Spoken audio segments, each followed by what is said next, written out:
Tras casi 40 horas sin dar declaraciones, el presidente candidato Daniel Noboa dio una entrevista a una radio desde Carondelet, en la cual denunció irregularidades en el proceso electoral.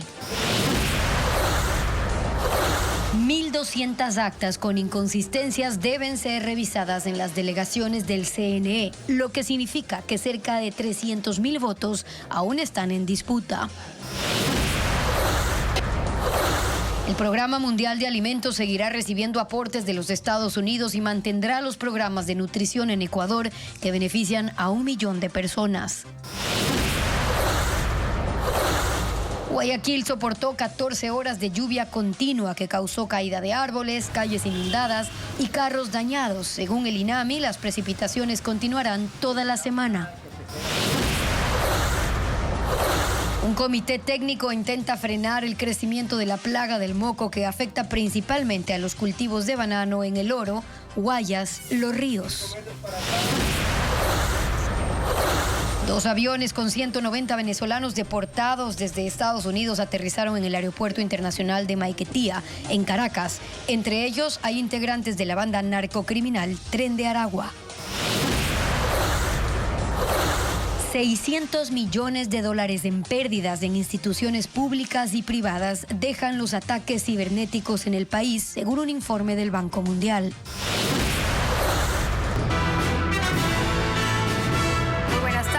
Amigos, iniciamos con la información este martes 11 de febrero del 2025 y continuamos dando seguimiento a los resultados de las elecciones generales cuando ya 9 provincias han concluido al 100% el escrutinio de todas las dignidades según el Consejo Nacional Electoral. ¿Qué tal, Andrea?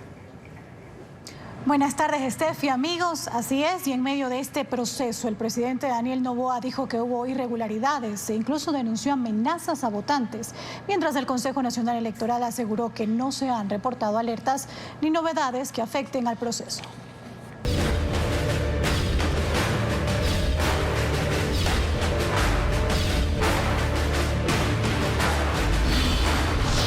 Elecciones 2025.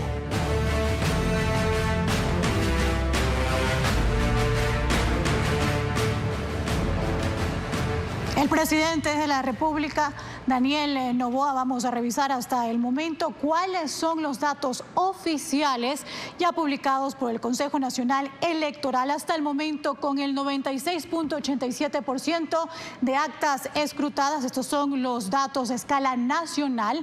Está Daniel Noboa con el 44.17%. Le sigue Luisa González de la Revolución Ciudadana con el 43.93%. Tercer lugar para Leonidas Isa de Pachacuti con el 5.30%. Y en cuarto lugar tenemos a Andrea González con el 2.70% por Sociedad Patriótica. Queremos reiterar que este es el consolidado de datos a escala nacional y por supuesto son datos ya publicados en la cuenta oficial del Consejo Nacional Electoral. Daniel Noboa agradeció a quienes le dieron su voto el pasado domingo, pero dice que hubo irregularidades en el proceso e incluso denunció amenazas a votantes. Patricio Díaz informó que el mandatario resaltó que hoy su movimiento es la principal fuerza política del país. El presidente Daniel Noboa hizo su primera aparición desde el pasado domingo, cuando se conocieron los resultados de los comicios. En una entrevista con Radio Centro de Guayaquil, hizo un balance positivo para él de esos resultados, porque dice su movimiento ADN se convirtió en la principal fuerza política del país. Sin embargo, aseguró que hubo irregularidades, que en su campaña identificaron cosas que no cuadraban, incluso con los datos recopilados por la OEA, y que en ciertas zonas los votantes fueron amenazados. Votantes recibían amenazas de grupos armados para que voten por la candidata que los representa. Hay decenas y decenas de casos en el cual amenazaban a la gente porque vote por la Revolución Ciudadana.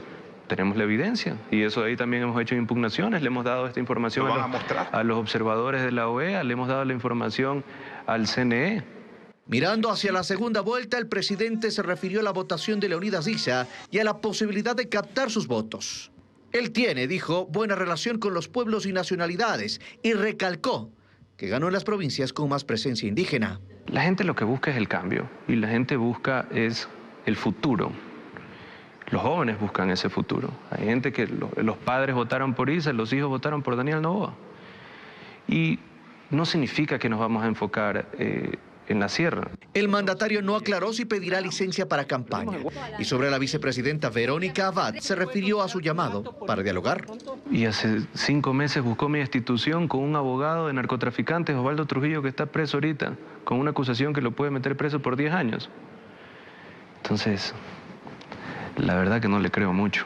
Noboa respondió sobre la conformación de la Asamblea, donde ADN y el correísmo tendrán un número similar de legisladores y más del 80% del Parlamento entre ambos. No esquivó el escenario de conversar con Luisa González o Rafael Correa en busca de una agenda legislativa. En la Asamblea todos tienen que hablar con todos. Esa es la base del legislativo. En la segunda vuelta se enfocará en demostrar lo hecho en su gestión y en especial en lo que propone hacer. Por ejemplo, en empleo juvenil, el apoyo a madres solteras y la garantía de que no habrá cortes de energía en los próximos meses. Mientras el conteo oficial de votos continúa, el proceso se demorará unos días porque resta por verificar el contenido de 1.209 actas que hasta la mañana de hoy seguían con inconsistencias. Francisco Garcés sigue el tema. Hasta las 10 de la mañana de este martes, 1.209 actas de resultados de las elecciones del domingo reportaban inconsistencias. Estas actas retrasarán la proclamación de resultados porque deben ser verificadas manualmente. Guayas es la provincia con más actas inconsistentes. Son 686 y en ellas están en juego 184.000 votos. Le sigue Pichincha con 200 actas que son 55.000 votos. Azuay con 98 actas, es decir, 23.000 votos. El Oro, Esmeraldas, Manabí, Tungurahua, además de las circunscripciones en el exterior, concentran otras 225 actas inconsistentes con 48.000 votos. En total están en juego 313.421 votos. Según el Código de la Democracia, en 3 casos las actas pueden ser consideradas inconsistentes. Si no tienen las firmas del presidente o el secretario de la Junta, si los resultados numéricos no coinciden o si los delegados de las organizaciones muestran copias de las actas con resultados diferentes a las del paquete electoral. Para corroborar o modificar los resultados, la ley establece que cada delegación provincial deberá verificar el contenido de las actas.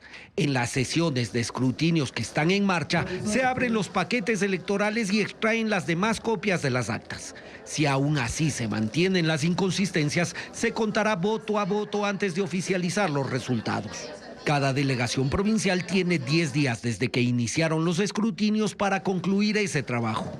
Hasta la mañana de este martes, 16 provincias ya finalizaron sus escrutinios y corre el plazo para las otras 8 y las 3 del exterior.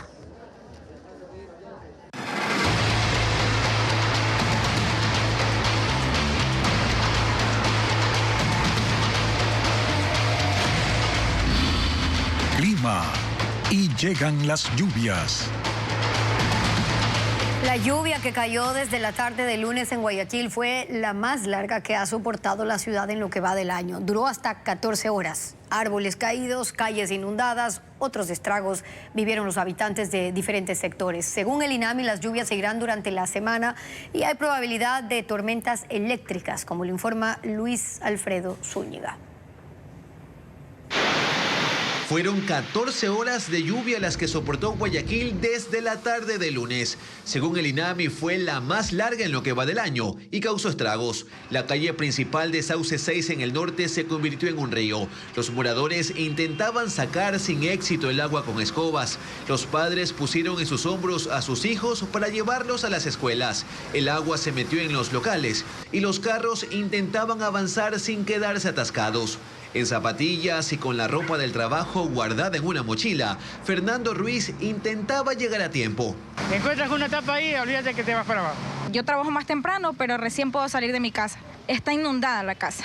En el norte, la intensa lluvia inundó los sectores de Sauces, la vía perimetral y la Francisco de Orellana. Así lo captaron las cámaras del ECU 911. Las zanjas estaban llenas y este fue el panorama en la avenida Narcisa de Jesús. Mientras en el sur hubo 2 árboles caídos en el parqueadero del Mercado de las Esclusas y en el Cristo del Consuelo. Los habitantes de la cooperativa por un futuro mejor del Cantón Durán tampoco se escaparon de los estragos. Según informó Seguro EP, Ibagué, cayeron 100 litros de agua por metro cuadrado en Guayaquil. La cifra es significativa, ya que según datos del INAMI esto representa el 33% de lo que llueve normalmente en el puerto principal durante todo el mes. Además, la precipitación coincidió con periodos de marea alta. El municipio de Guayaquil afirmó que no hubo colapsos, deslizamientos ni vendavales por las lluvias. Y las precipitaciones también han causado estragos en otras zonas de la costa, sierra y Amazonía. En Babahoyo, las lluvias convirtieron las calles del sector Cristo del Consuelo en ríos, mientras en Cuenca se realiza la búsqueda de un hombre que fue arrastrado por el río Yanuncay. Las lluvias dejan su huella en Zamora Chinchipe. En el cantón Centinela del Cóndor se declaró la emergencia tras el desbordamiento de varias quebradas. Hasta el momento, al menos 50 viviendas han resultado afectadas. Y en Nangarixa, el río del mismo nombre inundó 15 casas en Guaysimi y Las Brisas. Los afectados tuvieron que sacar sus enseres para no perderlos. Según la Secretaría de Riesgos, el agua también alcanzó 10 galpones de pollos y una fábrica de balanceado. Se estima que 45,000 pollos y 15 vacas murieron. En la provincia de Los Ríos, anoche una intensa lluvia de 1 hora dejó calles anegadas en el sector Cristo del Consuelo, al noreste de Babahoyo. En la zona de Juan Agnoleto, donde está el hospital del IES, el nivel del agua alcanzó medio metro. Algunos pacientes que salían del lugar tuvieron que avanzar con cautela a pie o en motocicletas, sorteando la inundación. El taponamiento de las alcantarillas por acumulación de basura impidió el drenaje del agua. 3 cuadrillas de limpieza del municipio trabajaron en la remoción de desechos y esta mañana el nivel descendió. En Cuenca, 2 brigadas del Cuerpo de Bomberos buscan a Darío Hidalgo Tapia, de 43 años, quien fue arrastrado por la fuerte corriente del río Yanuncay el pasado domingo, mientras intentaba recuperar un balón del agua. 12 brigadistas, junto a familiares de la víctima, recorrieron minuciosamente las riberas a lo largo de al menos 4 kilómetros, desde el sector del puente Monay al norte de la ciudad. Debido a las intensas lluvias, el Cuerpo de Bomberos alerta sobre el peligro de ingresar a los ríos, ya que el aumento del caudal hace que las corrientes sean más fuertes e impredecibles. La Secretaría de Riesgos anunció esta mañana que hay 5 ríos desbordados en el país y 22 con tendencia a incrementar. Al volver de la pausa, los resultados de las elecciones presidenciales con más del 96% de votos ya escrutados. Daniel Noboa mantiene el liderazgo en la lista, seguido de Luisa González. Volvemos con eso. Para revisar los resultados oficiales del Consejo Nacional Electoral, y lo hacemos comenzando en la provincia de Guayas, escrutado aquí el 92.89%. Estos son los resultados. Luisa González obtiene el 48.42%. Le sigue Daniel Noboa con el 43.70%. Después, Andrea González el 2.35% y Henry Kronfle el 1.28%. Veamos con los siguientes 4 candidatos cuáles fueron los resultados que obtienen. Leonidas Diza el 0.77%, de igual manera Jimmy Jairala el 0.77%, Pedro Granja el 0.48% y Jorge Escala el 0.45%. Esto, repetimos, escrutado el 92.89% y los resultados en Guayas. Veamos qué pasa en Azuay. En Azuay está escrutado el 96.75%. Todavía no está el 100% de las actas.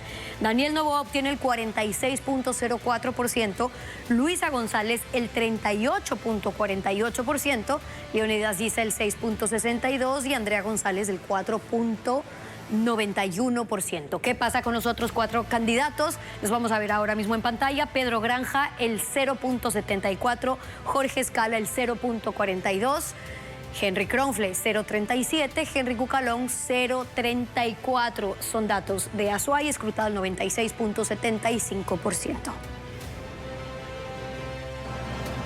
En Ecuador, los ataques cibernéticos se concentran en las instituciones públicas y en las instituciones financieras. Sin embargo, no son los únicos sectores que diariamente se intenta vulnerar.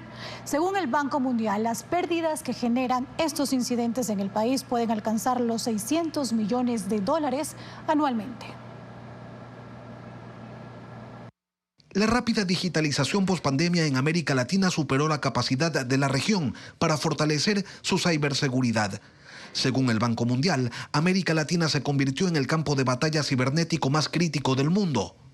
Y Ecuador no es la excepción. Pero la inseguridad cibernética es un asunto que viene de antes. En la última década, los incidentes cibernéticos divulgados se dispararon con una tasa de crecimiento anual del 25% en la región. Y el puntaje promedio de ciberseguridad o protección es de 10.2 sobre 20. ¿Cómo está Ecuador en este escenario?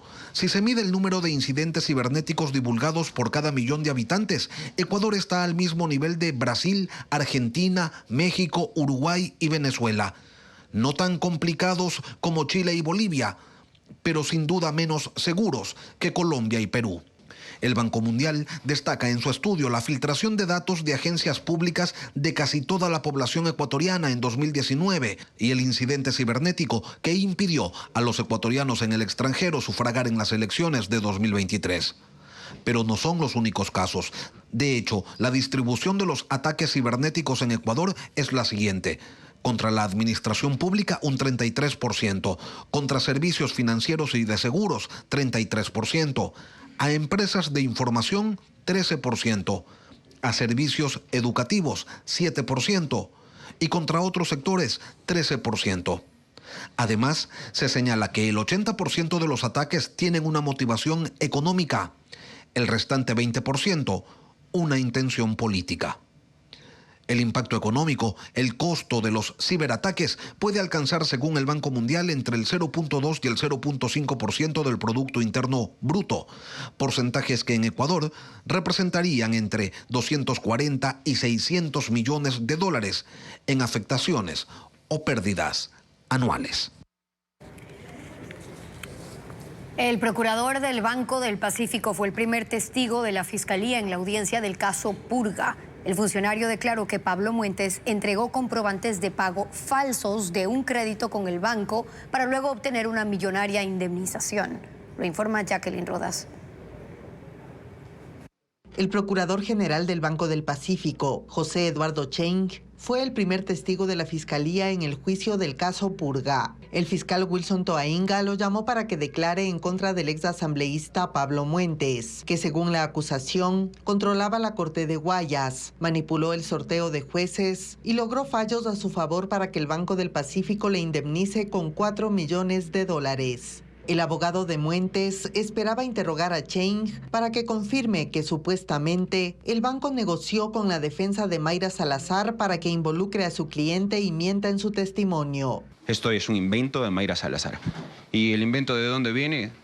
De los abogados del Banco del Pacífico que resultaron entrar a la cárcel y le dan 2 casos que ella no tenía por qué conocer. Señor Cheng, pues y él va a tener que darle las explicaciones. Pero Cheng no llegó a decir lo que el abogado esperaba. Sí confirmó que los 4 millones aún no han sido cancelados a Pablo Muentes, aunque los bienes del banco ya están embargados para pagarle. El funcionario explicó cómo Muentes y su esposa, en lugar de pagar una antigua deuda con el Banco del Pacífico, emprendieron acciones legales alterando documentos. Esos comprobantes de pago que presentó el señor Pablo Muentes al banco, fechados de 1999, supuestamente para cancelar la deuda, son falsos. Son falsos porque esa cuenta no existía en 1999. Recién la crea la Superintendencia de Bancos en el año 2002. José Eduardo Cheng, además de testigo, es acusador particular en el caso Purga, en nombre del Banco del Pacífico, entidad que aspira a obtener una reparación al final del juicio. Los siguientes testigos de la Fiscalía son un perito informático y un perito forense.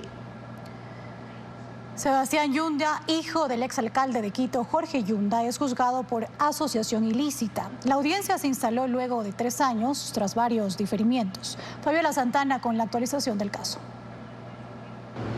El juicio por asociación ilícita contra Sebastián Yunda y su tío César Yunda arrancó.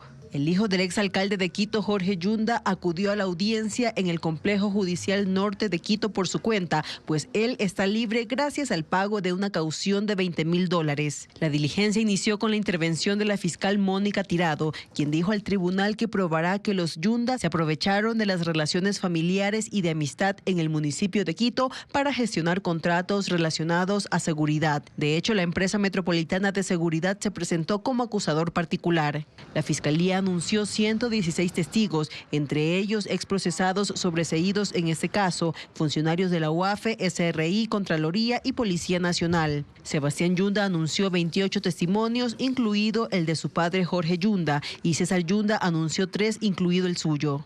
En el primer día de audiencia, la Fiscalía interrogó a 8 testigos. El juicio se reinstalará este miércoles y se espera que concluya en 1 o 2 días. Luego el tribunal deliberará y fijará una nueva fecha para dar a conocer su resolución.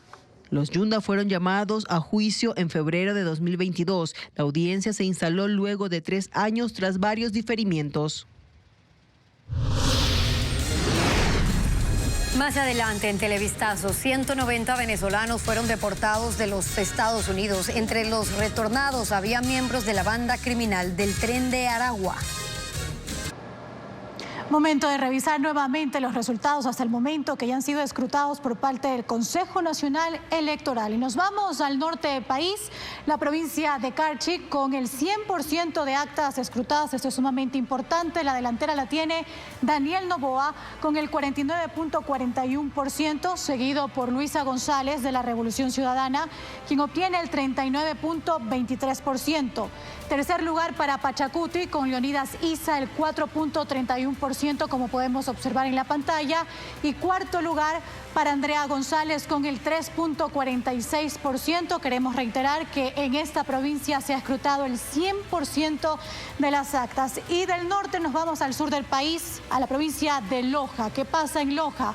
También vamos a ver con el 100% de actas escrutadas. Vamos a revisar en este momento. Lleva la delantera Daniel Noboa con el 55.87% de los votos. Le sigue Luisa González con el 32.98%. Es la candidata de la Revolución Ciudadana. Tercer lugar, aquí cambia. Viene Andrea González con 4.17% de Sociedad Patriótica.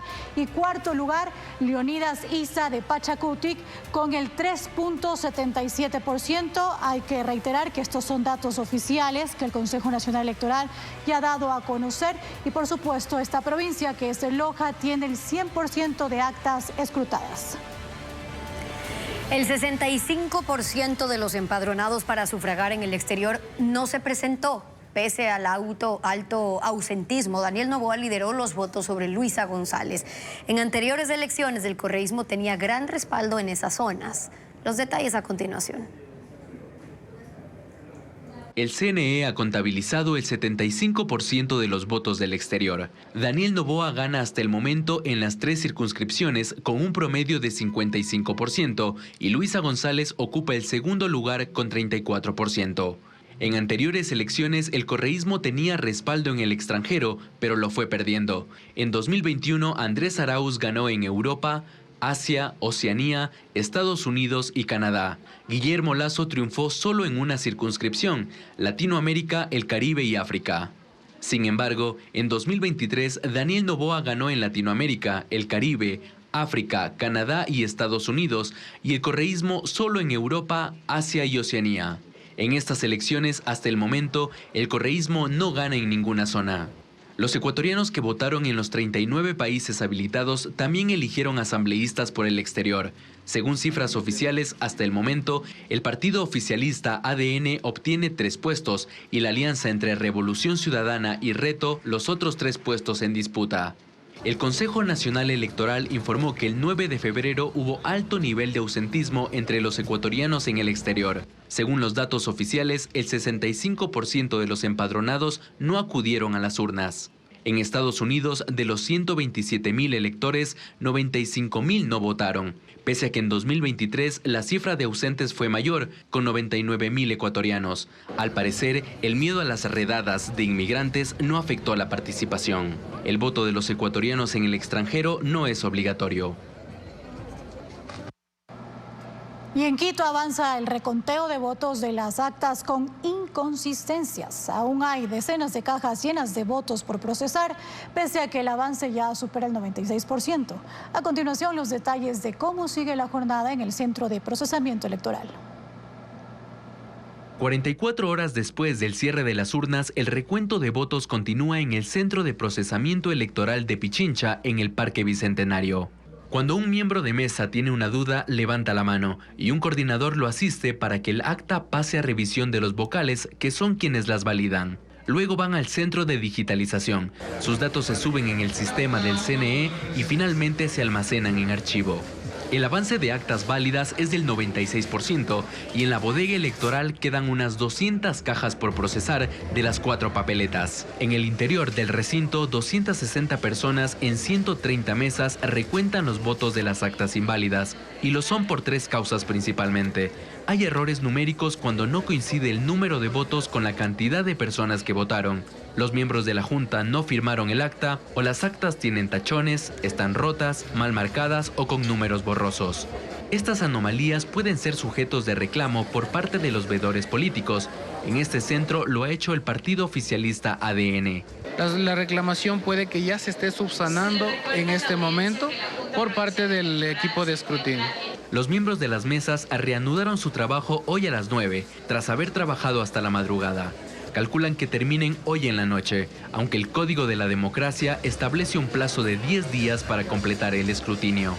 Todo este trabajo se hace con la vigilancia de los observadores internacionales, nacionales y políticos que continúan llegando para acreditarse durante la jornada, algunos inconformes con la organización. Tenemos problemas al momento de la acreditación, digamos, no hay la agilidad suficiente. En los exteriores del recinto, el resguardo policial y militar se mantiene hasta completar el 100% del reconteo.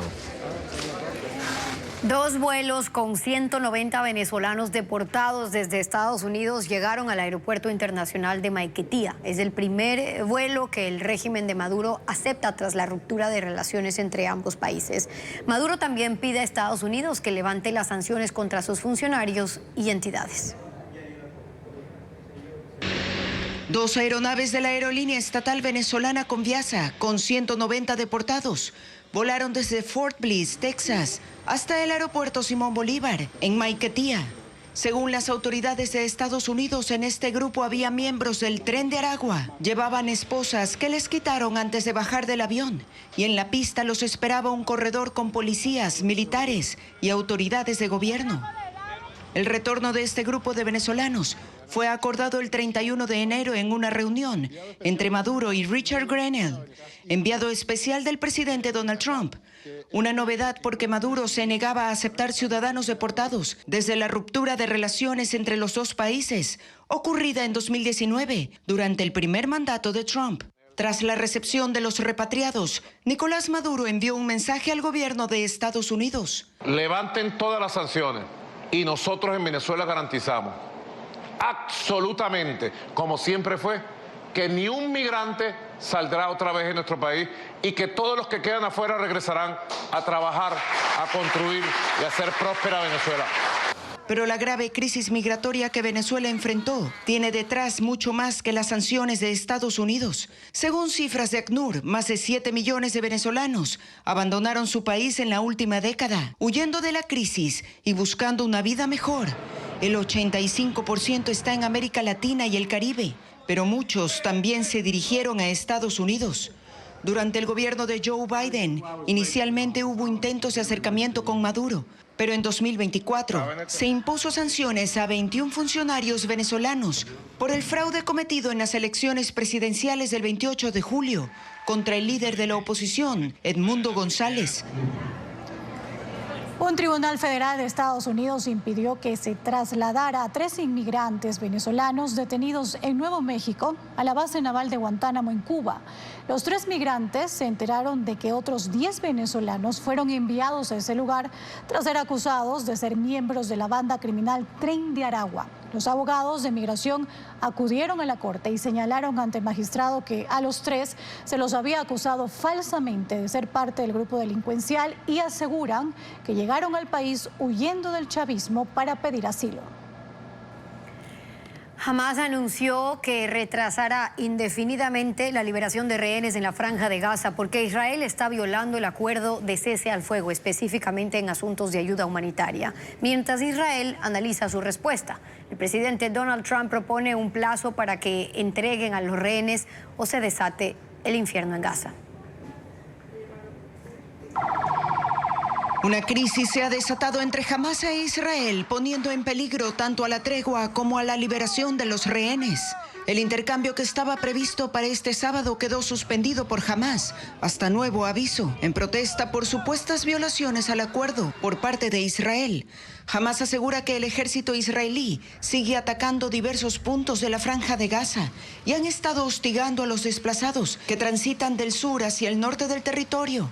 E insisten en que solo reanudarán el intercambio de rehenes por prisioneros palestinos si los soldados abandonan el uso de la fuerza. En respuesta, el ministro de Defensa Israel Katz dijo que el anuncio de Hamás constituye una violación total al acuerdo, por lo que el ejército está en el nivel más alto de alerta y se prepara para todos los escenarios. El primer ministro Benjamín Netanyahu está reunido en Jerusalén con su gabinete de seguridad para definir la respuesta ante este nuevo escenario. La noticia llegó al presidente de Estados Unidos, Donald Trump, quien propuso dar un plazo a Hamás hasta el mediodía del sábado para que entreguen a los secuestrados. De lo contrario, dijo que se desate el infierno en Gaza. Mientras tanto, las familias de los más de 70 rehenes que aún siguen retenidos en Gaza han solicitado ayuda urgente a los países mediadores para que se restablezca el intercambio este fin de semana.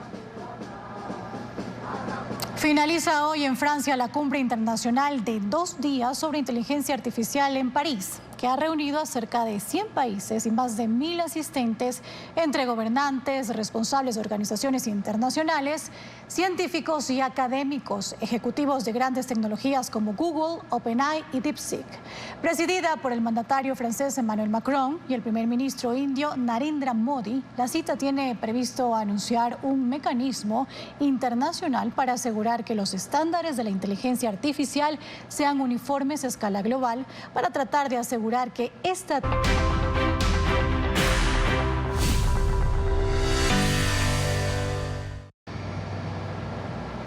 Abogados en libre ejercicio señalan que existe entre 8 y 12 meses de retraso en la entrega de boletas judiciales.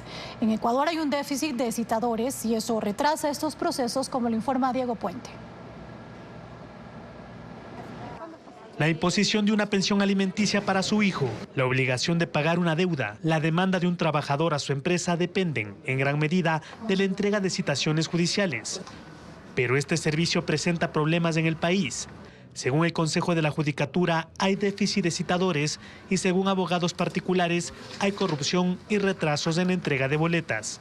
Si es que yo no llevo a realizar una citación dentro del plazo antes de que opere la prescripción, ¿sí?, podría perder el litigio. En 4 estudios jurídicos indican que las demoras han empeorado el último año.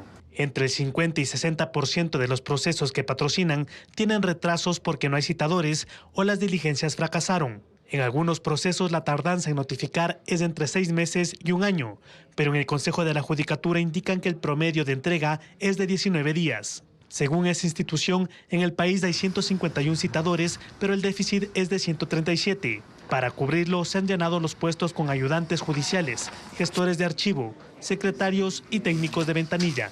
A escala nacional, se realizan diariamente un promedio de 1.765 citaciones, cerca de 35.300 mensuales.